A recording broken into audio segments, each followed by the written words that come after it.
Hola, buenas tardes, es viernes, estamos aquí en el Bar Cristal, es una nueva tertulia, la 114, y hoy tenemos otra vez un tema muy importante. Hoy vamos a hablar de Cuba. Aquí está la bandera y aquí hay representantes de Cuba, personas que han vivido en Cuba y personas que han tenido que venir de Cuba. Cuba para mí es algo muy especial, porque mi abuelo, Miguel Company, que de aquí traigo un retrato, estuvo al principio del siglo, en el año 1900 aproximadamente, en Cuba. Era de Andratx, había aprendido a ser maestro d'asha y se fue a Cuba, montó un astillero, al cabo de unos años lo vendió, había conocido a mi abuela antes y volvió, y con el dinero que cobró del astillero, de lo que vendió en Cuba, que entonces Cuba era un negocio, pudo montar ese astillero en Palma, un astillero que construían barcos de carga, el Rayo y el Malaquín, unos barcos ya muy importantes, de mucho tonelaje. Quiero decir con ello que yo cuando veo personas que vienen de Cuba o vienen de Venezuela o vienen de Argentina a Mallorca, yo no los veo con mala cara, porque yo tengo raíces de alguna manera de América del Sur o de América en general, y para mí pues son siempre bienvenidos.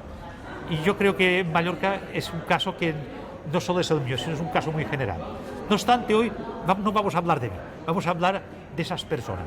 Juan San Juan, que es un poco el portavoz, nos hablará de su experiencia como persona de Cuba, cómo tuvo que venir de Cuba, cómo tuvo que dejar todo un trabajo, toda una herencia, todo un hacer, una ciudad que era una preciosidad. La otra noche estábamos viendo un vídeo con mi nieto de cómo era Singapur en el año 57-58 y cómo era Cuba en estos años. Singapur era un puerto de una ciudad que había sido un protectorado inglés, pobre, miserable. Cuba era lujo, era riqueza. Hoy Singapur es la ciudad con mayor per cápita del mundo. Es la ciudad más rica del mundo. Es impresionante. Y por el otro lado tenemos Cuba, que era lo más grande, que hoy es la ciudad más pobre. Por algo será. Y yo quiero que estas personas nos expliquen por qué ha sido todo esto. ¿Ha sido culpa suya? ¿Ha sido culpa de algunas personas? ¿Ha sido culpa de que ha habido unas radiaciones solares que han destruido? Que nos lo expliquen. Porque yo creo que hay que saberlo, y hay que saberlo de primera mano. Y ellos son primera mano. Ya. Juan. Gracias. Gracias por venir.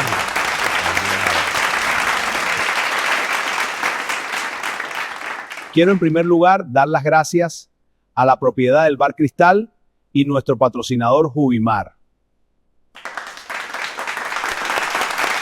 Sí, bueno, yo voy a continuar un poco contestando a la pregunta que te has hecho tú, última, ¿no? Pero mi nombre es Juan San Juan, yo nací en el año 1946 en Santa Clara, Cuba. Volví a España antes de la Revolución, cuando vino Fidel el 1 de enero del 59. Papá seguía trabajando allí, él tenía una ferretería en Santa Clara, ferretería Villa Clareña, que se la confiscaron después de 60 años de trabajo y nos quedamos sin nada, o sea, tuvimos que...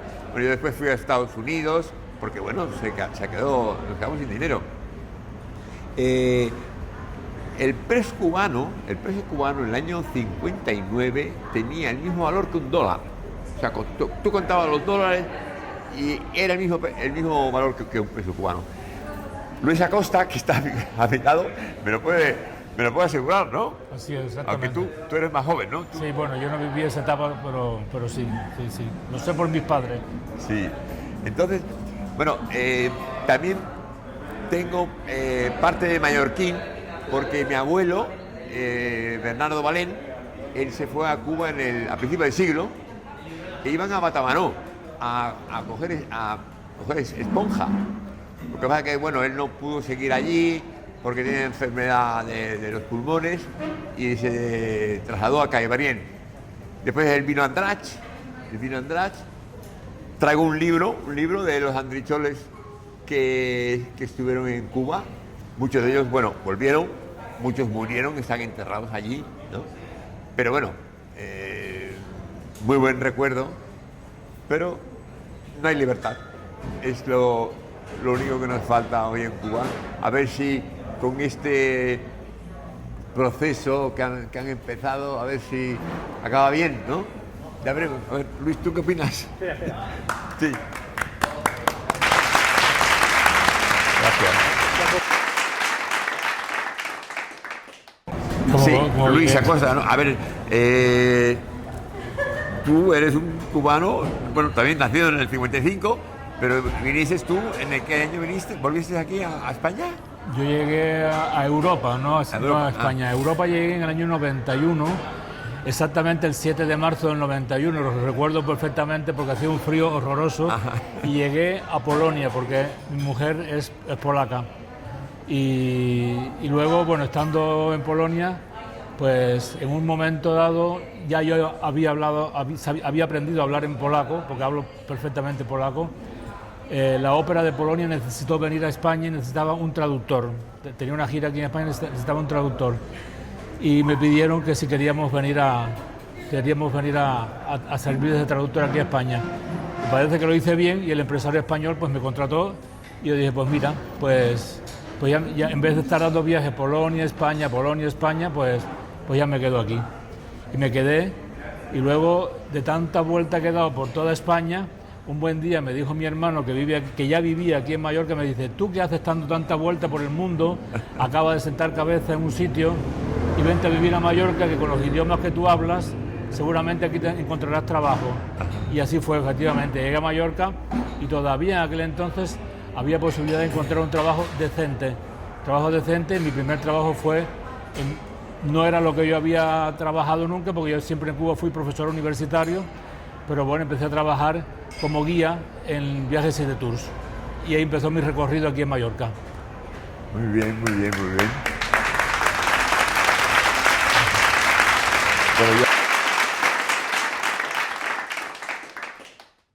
Bueno, aquí está Oscar Pinkin, que era amigo mío, los cubanos, el argentino, pero él fue, bueno, ahora nos lo va a contar, ¿no? Recopiló fotografías de andricholes que fueron a Cuba, como he comentado antes, que fueron a Batabanó. A ver, cuéntanos un poco esta etapa tuya. Sí, yo trabajé siempre como fotoperiodista y un amigo me dijo que había unas fotografías de un inmigrante de Andratx que fue a Batabanó y fotografiaba a todos los esponjeros, a los constructores de yachts, a la gente que trabajaba en el carbón. Y bueno, la historia fue de ir a Batabanó por mi cuenta, porque tenía ganas de ver si esa historia era verídica, y efectivamente encontré unas 100 fotografías rotas, pero rotas en 4 algunas, y la mayor parte en 2, que fueron las hijas de Arnau Pou Pujol, que cuando la revolución les confiscó todas las propiedades de su padre, que ya había muerto, pensaron que no debían dejar ningún legado de su padre y rompieron todas las fotos y se fueron. Entonces esas fotos quedaron en unas cajas de zapatos.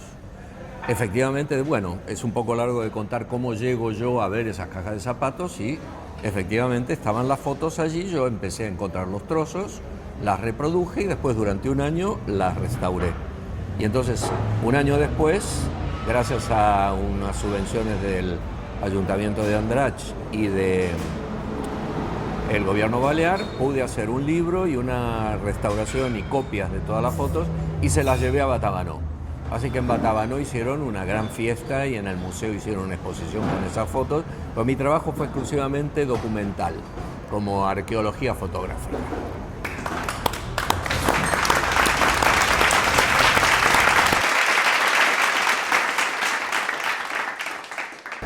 Bueno, pues a ver, mi experiencia, yo era pequeño en el 53, yo tenía 7 añitos, pero tengo recuerdos.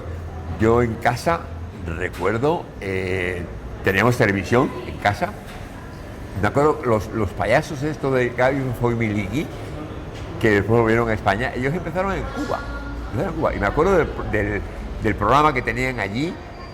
Recuerdo un almacén muy grande que se llamaba El Encanto. El Encanto, las raíces del Corte Inglés, Sí, y de Galerías Preciados, es El Encanto. Bueno, yo no me acuerdo el nombre, tengo mala memoria. Y recuerdo, o sea, las escaleras automáticas que habían en el Encanto. O sea, esto no se ve en España, pues yo creo que hasta el año 60 y pico, ¿no? No sé si estoy confundido. Y el Tencent. Y el 16, sí. No, y después, no sé, o sea, el nivel de educación de universidades, pues por ejemplo, ahora saltando un poco el tema, ¿no? Cuando viene Fidel, todos los cubanos, la mayoría fueron a la Florida. O sea, la Florida hoy es, ya en el año 70, es uno de los estados más prósperos de los Estados Unidos por los cubanos. Los cubanos que fueron bueno, hoy hay un hombre, ¿cómo se llama? Mario, el mano derecha, el mano derecha de Trump es un cubano. Bueno, no, él es nacido en Estados Unidos, lo que pasa es que de padres cubanos. Entonces, bueno, a ver, la vida allí, antes del 59, la vida era maravillosa. O sea, el nivel de vida, pues no sé si era comparado a Singapur, el que tú has comentado antes, pues yo creo que estaba de los 10 primeros del mundo. El mayor exportador de azúcar del mundo era Cuba. Y Cuba era chiquito. Entonces tenía, ¿qué puede haber? 6 millones de habitantes en el año 59. Pero bueno, hoy ahora Luis lo va a comentar porque él ha vivido más el tema este, que yo no estaba, con Fidel. Y a ver qué nos cuenta Luis.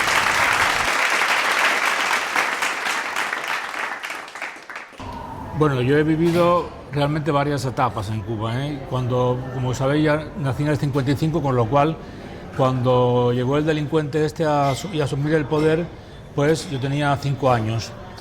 De los 5 años no me acuerdo mucho, pero todavía quedaba un poco de libertades en Cuba al principio, antes de que en el año 61 Fidel Castro decidió declarar el carácter socialista de la Revolución Cubana. Hasta ese momento, más o menos en Cuba se vivía bien. Yo recuerdo, es una anécdota que puede parecer poco importante, pero da el reflejo de cómo se vivía todavía en esos primeros años, cuando todavía Cuba no había entrado en el comunismo. Recuerdo que en un viaje que hacíamos nos paramos en un puente muy grande, que es el puente de Cumanayagua, que es un puente muy alto, muy grande, que tiene unas vistas preciosas. Y me habían acabado de comprar, yo tendría, no sé, 6, 7 años, me habían acabado de comprar unas botas mexicanas de estas de vaquero que se usaban mucho entonces. Y en mi casa se vivía, o sea, no éramos millonarios, pero se vivía muy bien porque mi padre tenía negocios y se vivía muy bien. Mi madre era una maestra de escuela, por cierto, no era ninguna gran señorona, era una maestra de escuela. Mi padre era un comerciante. Pues el niño, ¿qué hizo? El niño cogió la bota, la tiró por debajo del puente y ¿qué pasó? Que cuando llegamos al siguiente pueblo me compraron otro par de botas. Esto ahora es absolutamente impensable. Bueno, total, esa es, digamos, la primera parte esta.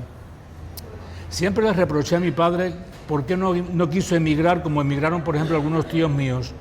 Y me dijo mi padre que no iba a emigrar porque él es cubano y que no tenía por qué irse de su país. Y esto nos costó a nosotros pues mucho sacrificio, tanto como que, por ejemplo, cuando yo tenía 11 años y ya fui al primer año de la escuela secundaria, o sea, el 7º grado, con 11 años tuve que ir a una escuela al campo, que era un programa que existía en Cuba, bueno, no sé si existe todavía, que mandaba a los niños, a los estudiantes, a trabajar en la agricultura, pero no hacer el paripé de que trabajábamos, teníamos metas, de verdad metas, y con 11 años estuve 4 meses viviendo en un barracón lleno de ranas, bañándome duchándome, bañándome con una lata y comíamos harina de maíz. Esto era, para mí fue una experiencia terrible, muy traumática. Ya yo había, por mi cuenta, le había escrito a mi tía que por favor me reclamara, y mi tía, claro, se puso en contacto con mis padres y dijo, mira lo que está pidiendo el niño, que se quiere ir. Y muy a su pesar, porque no querían, estaban renuentes, muy a su pesar, empezaron a prepararme los papeles para que yo llegara aquí justamente a España, a través de, o sea, a Estados Unidos, pero a través de España, con un programa que había que se llamaba el programa Peter Pan.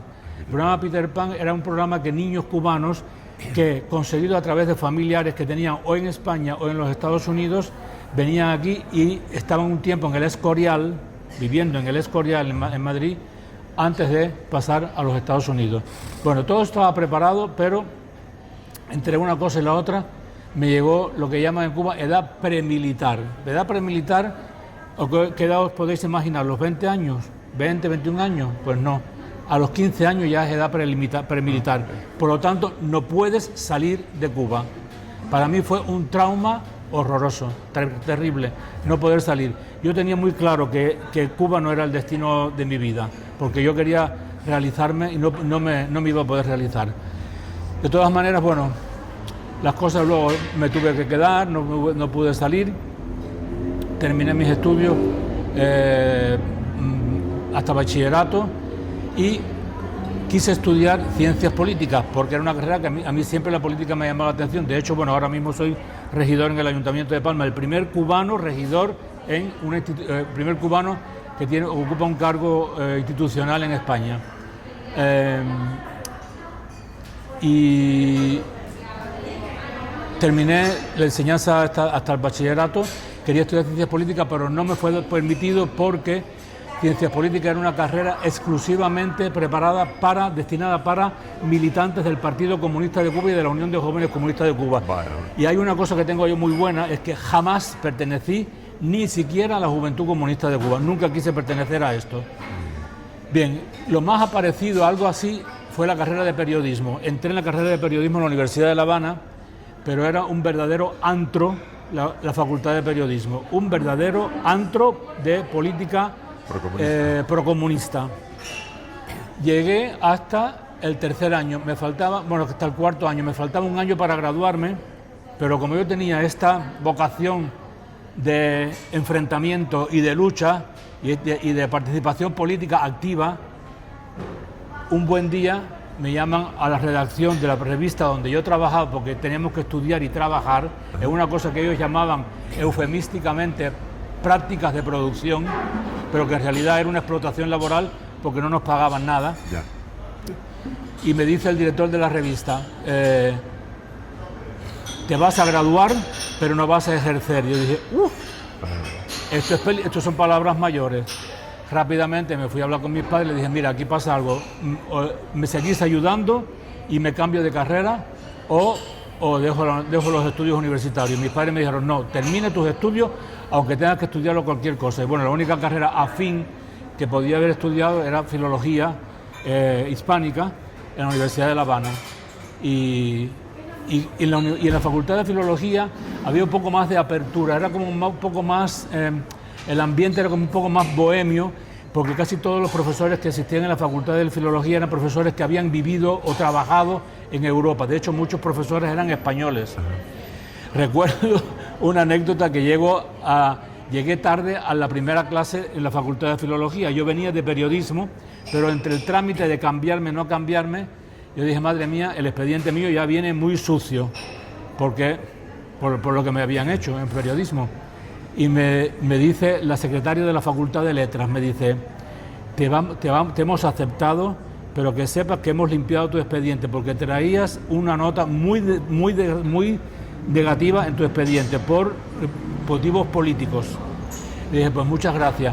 Y entro en la primera clase que tenía en la universidad, en la Facultad de Filología, en la Facultad de Letras, era con la doctora Elena Calduch, que no la olvidaré nunca, y me dice, le digo, doctora, disculpe que llego ahora, pero es que ahora mismo es que se acaba de terminar el trámite de mi traslado de periodismo hacia acá. Me dice, ¿y usted viene de periodismo y se presenta en mi clase de latín con un mes de atraso, usted no va a aprobar mi asignatura. Yo dije, bueno, esto es un reto. Y como a mí me gustan los retos, bueno, para terminar el tema, fui el alumno preferido de la doctora Caldús durante los 3 semestres de latín. Mira. Bueno, total, que luego terminé allí.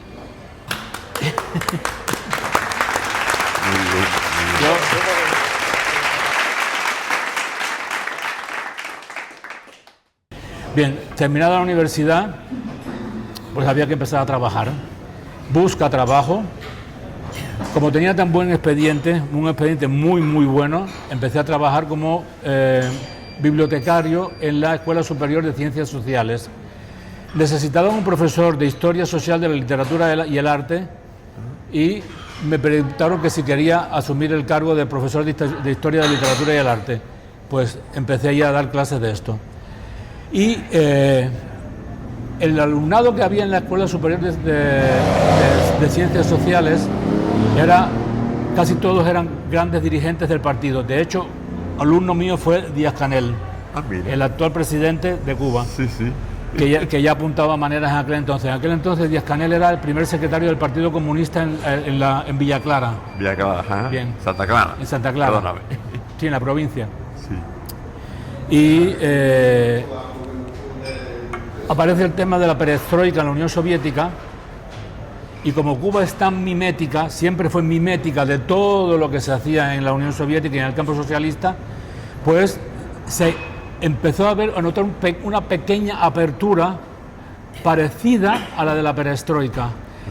¿Qué significaba esto? Por ejemplo, en el ambiente laboral, pues que el régimen empezó a cambiar a todos los grandes dirigentes que habían, militantes por supuesto del partido, pero que no tenían ni idea de lo que estaban dirigiendo. Por ejemplo, podía ser un campesino, pero que era muy comunista y muy del Partido Comunista, dirigiendo un hospital, por ejemplo. Vaya. Un absurdo total. Bueno, pues entonces, ahora para dirigir un hospital pusieron un médico de referencia, y a mí me preguntaron si quería pasar a trabajar al Ministerio de Cultura. Y yo dije, bueno, pues es una opción interesante trabajar en el Ministerio de Cultura y a dirigir la dirección de artistas aficionados y casas de cultura. Era la más grande, la dirección más grande que había en el ministerio. Y allí el principio fue bastante malo, porque el principio mío, lo primero que hice yo en mi cargo de director de artistas aficionados de casas de cultura fue reunirme ¿con quién? Con los artistas. Era mi objetivo de trabajo, los artistas. Pues me llaman al segundo día de haber estado allí, me llama del ministerio mi jefe superior y me dice: hemos tenido noticias de que te has reunido con elementos antisociales. Bueno, Digo, a ver, no sé de dónde llega esta información, pero yo con los elementos que me he reunido son con artistas con los cuales voy a trabajar según mi cargo. Total, me hicieron la vida imposible, aguanté 5 años ahí, fueron 5 años muy difíciles, 5 años allí, y una anécdota que es muy pintoresca de lo que se vivía en aquel momento. Me acuerdo que me llamaron, me dijeron: tienes que ir a visitar un grupo de teatro de Remedios que está creando una obra a Tierra Colorada. Sí, que está creando una obra contrarrevolucionaria. Y dije, pues vamos a ir a Remedios. A ver, en primer lugar, yo no sé si yo estoy autorizado para interferir en la creación artística de un grupo de teatro, porque los artistas hay que dejarle libertad de creación. Esto lo dices tú, pero tienes que ir a visitar a esta gente. Digo, pues vale, como todos eran amigos míos, les digo: oye, perdonadme que me meto en vuestro trabajo, pero me dejáis ver lo que estáis haciendo. Y efectivamente era una obra contra la burocracia, y cuando regreso yo, me citan a las 10 de la noche al Comité Central del Partido Comunista y me dicen: bueno, ¿qué informe traes del grupo de teatro este que has visto? Y digo, pues mira, yo no veo nada malo. Digo, ¿cómo que no? Tenemos información de nuestros compañeros del partido de que allí se está creando una obra contrarrevolucionaria. Digo, a ver, vamos a tranquilizarnos un poquito, ¿eh? Yo lo único que he visto es una obra, un grupo de teatro muy creativo y que está creando una obra de teatro cuyo tema básico es una lucha contra, una crítica a la burocracia. ¿Tú te sientes aludido? Porque yo no me siento aludido. O sea que yo no veo nada malo. Bueno, me hicieron la vida imposible. Después, para hacerme la vida más imposible, a una subordinada mía la pusieron por encima de mí y dije, me voy otra vez a mis clases de la universidad, y me fui a dar clases a la universidad. Y ahí terminó mi periplo en Cuba hasta que vine para acá. Muy bien, muy bien. Pero bueno, tenéis una idea de la angustia que se vive. Sí. A papá, bueno, el 1 de enero entra Fidel en Baja de la Sierra, y entró porque, bueno, en ese momento Fulgencio Batista sale de Cuba, él se deja todo. No fue un enfrentamiento militar, ellos bajaron de la sierra y ya eran anécdotas, y Luis me lo tiene que corroborar, que en el fusil de los revolucionarios que bajaban de la sierra estaba la Virgen de la Caridad del Cobre. La Virgen de la Caridad del Cobre estaba en todos los fusiles, o sea que la religión estaba en... Este hombre no era comunista ni era socialista, era un revolucionario. Pues volviendo al tema de papá, cuando le incautan la ferretería, recuerdo que papá contaba que el hombre que entró le dice, a ver, enséñame las manos. Y le tocó las manos así y dice, usted no es obrero. O sea, ellos que se vanagloriaban de que eran trabajados para el pueblo, nada, papá sí que era un obrero. Él llegó a Cuba él nació en el 1900, pues con 11 añitos entró. Y él el negocio que puso y el dinero que ganó fue con su esfuerzo. Después yo tuve una experiencia, porque bueno, yo seguí siendo cubano hasta el año 70, tenía el pasaporte cubano, yo no me quería hacer español, no por desprecio al español, sino eso significaba tener que hacer el servicio militar.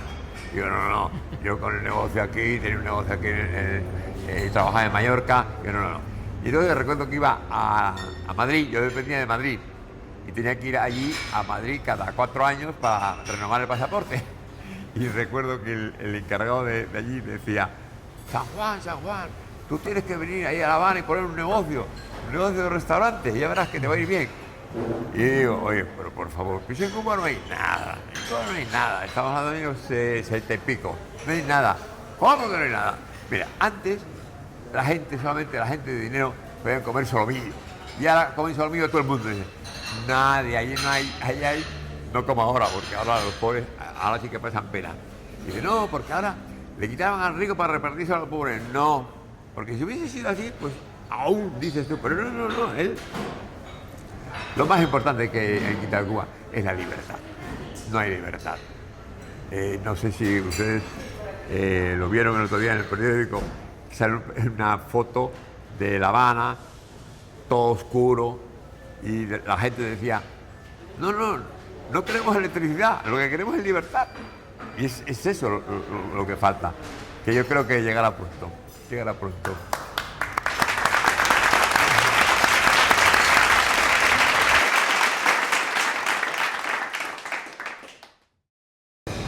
Actualmente, o sea, es verdad que la gente de allí pasa hambre, pero como en todos los sitios, en todas las situaciones, siempre ha habido el mundo ese del extraperro. Hay gente que por debajo de la mesa han conseguido, bueno, aquí en el tiempo en Mallorca, yo lo sé, y siempre había, no un contrabando, pero el extraperro, la gente podía comprar cosas por debajo de la mesa. En Cuba existe eso también.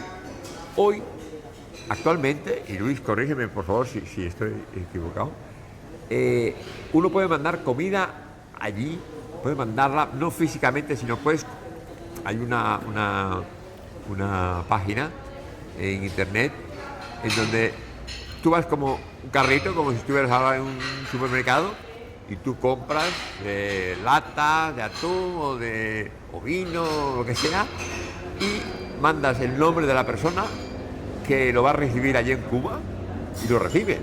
Y a un costo, pues te va a costar como si fueras tú el que compara. O sea que físicamente se puede obtener comida allí y lo pagas aquí, por supuesto, ¿no? Y funciona. Incluso puedes mandar medicinas. antes pues la gente mandaba dinero, pero claro, con el dinero allí pues compraba, pero verdad que había un precio, un sobreprecio, que esto ya no existe. O sea, esto hoy se puede hacer, pero mucho más barato, está más controlado. Pero claro, a ver, no hay electricidad, o sea, no hay libertad, que es lo que digo antes. O sea, es que aunque uno tenga comida, si no tienes libertad, y el paso es este. Ahora, ¿cómo se consigue la libertad? Pues eso no se consigue en un día ni en dos, ¿eh? Esto es... Luis, a ver, no sé... Sí, es un... esto de que se pueda enviar comida a través de esta página de internet, Sí, esto es una, digamos que es una ayudita, es una migaja dentro de la miseria tan grande que el régimen ha sometido al pueblo cubano, realmente. De todas maneras, incluso se podía mandar productos cárnicos, pero el problema es que cuando llegas allí, ¿con qué cocinas esto? No hay electricidad, no hay combustible para cocinar, no hay queroseno, no hay nada.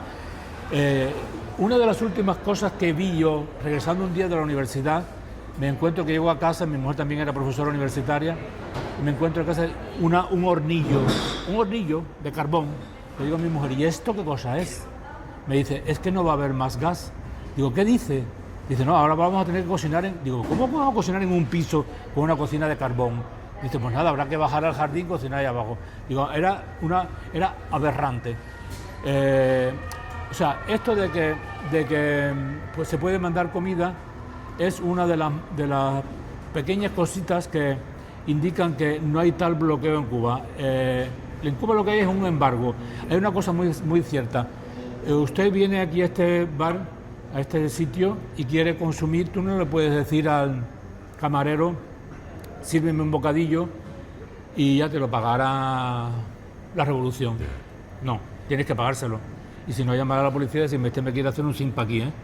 O sea que Cuba tiene una deuda enorme en dinero que ya es estratosférica, le debe a Dios y a todos los santos. Y la gente, pues eso, la gente quiere, el que vende quiere cobrar, pero como Cuba no paga, pues no le venden. Pero no es porque haya un embargo. El poco dinero que tiene Cuba disponible para manejar, ¿en qué lo gasta? Pues lo gasta en represión.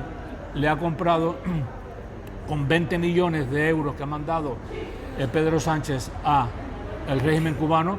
¿Qué ha comprado el régimen cubano con 20 millones de euros que se ha mandado del dinero de todos nosotros, de los impuestos que salen de nuestros bolsillos, de todos nosotros y de todas estas personas que están aquí? Pues esos 20 millones han servido para comprar armamento para reprimir al pueblo, para comprar los uniformes para la policía, para comprar los uniformes para las llamadas avispas negras, que es un grupo paramilitar que es de una represión brutal, para comprar los carros patrulla, los coches patrulla de la policía. O sea, no se puede comprar ambulancias, no hay ambulancias, no hay carros ni siquiera funerarios para llevar un familiar que ha fallecido. Pues ¿en qué se gasta el dinero?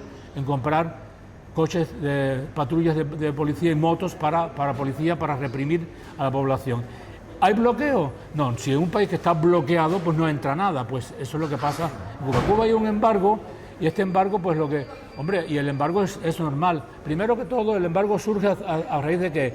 A raíz de que el régimen castrocomunista expropió a familias norteamericanas y familias también cubanas que estaban en el extranjero, y las expropió de sus negocios, de centrales azucareros, de centrales azucareros, de otras industrias, del níquel y de las mismas esponjas de Batabanó. De todos esos negocios fueron expropiados casas, coches, dinero, joyas, pues la gente pues simplemente pues tiene miedo a invertir en un país así. No se puede invertir.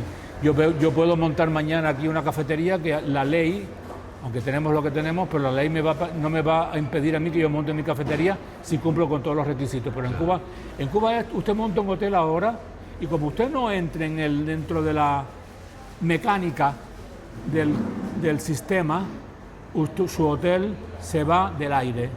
Y esto es lo que ha pasado con los hoteles de Meliá, que los hoteles de la cadena Meliá, de Iberostar y todo esto han entrado en la mecánica del régimen cubano, del régimen castrocomunista. Y por eso están ahí, por eso se mantienen, porque han entrado en la mecánica, han entrado en el juego de la revolución. Por ejemplo, ningún hotelero puede disponer de a quién va a contratar. La contratación del personal la decide el segundo que tiene ahí, que puesto por el régimen. Corrígeme, Entonces, en los hoteles el director y el subdirector son mallorquines. Son mallorquines. Todo lo demás tiene que ser cubano, por ley. Tiene que ser cubano. Y las personas que trabajan ahí son todas del régimen. Porque además, sepan ustedes que cualquier extranjero, español o de Sri Lanka, da igual, que va a un hotel cubano, está registrado. Con lo cual, por eso el régimen cubano tiene muchos secretitos de personas muy influyentes, sobre todo de aquí de España, que han estado en Cuba, que han estado, por ejemplo, en hoteles de estos con menores, por ejemplo. Estas cosas han pasado. Pues bueno, volviendo al tema del bloqueo, tal bloqueo no existe, porque un país donde entran cosas, donde entran insumos, por cierto, también de los Estados Unidos, no es un país bloqueado, lo que hay simplemente es un embargo.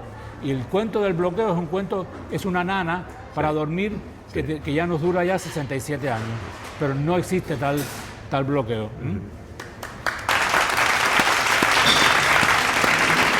Gracias.